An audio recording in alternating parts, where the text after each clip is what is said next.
ایک قاضی نے اپنے شاگردوں کا امتحان لینے کے لیے ان کے سامنے ایک مقدمہ رکھا اور ان کو اپنی رائے لکھنے کو کہا۔ ایک شخص کے گھر مہمان آئے، اس نے ان کی خاطر مدارت کی، اپنے ملازم کو دودھ لینے کے لیے بھیجا تاکہ مہمانوں کے لیے کھیر بنائی جائے۔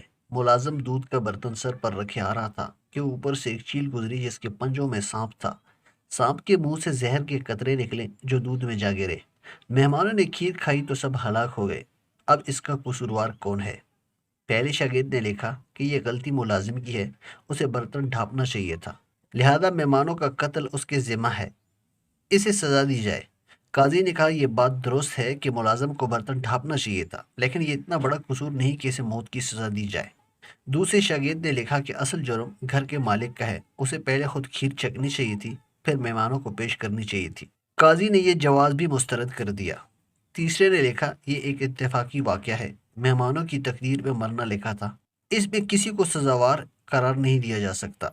قاضی نے کہا یہ کسی جج کی اپروچ نہیں ہونی چاہیے، جج اگر مقدمات تقدیر پر ڈال دے گا تو انصاف کون کرے گا؟ چوتھے نے کہا سب سے پہلا سوال یہ ہے کہ یہ سارا منظر دیکھا کس نے؟ کس نے چیل کے پنجوں میں سانپ دیکھا؟ کس نے سانپ کے منہ سے زہر نکلتے دیکھا؟ اگر اس منظر کا گواہ ملازم ہے تو وہ مجرم ہے، اگر گواہ مالک ہے تو وہ مجرم ہے، اور اگر کوئی گواہ نہیں تو جس نے یہ کہانی گھڑی ہے وہ قاتل ہے۔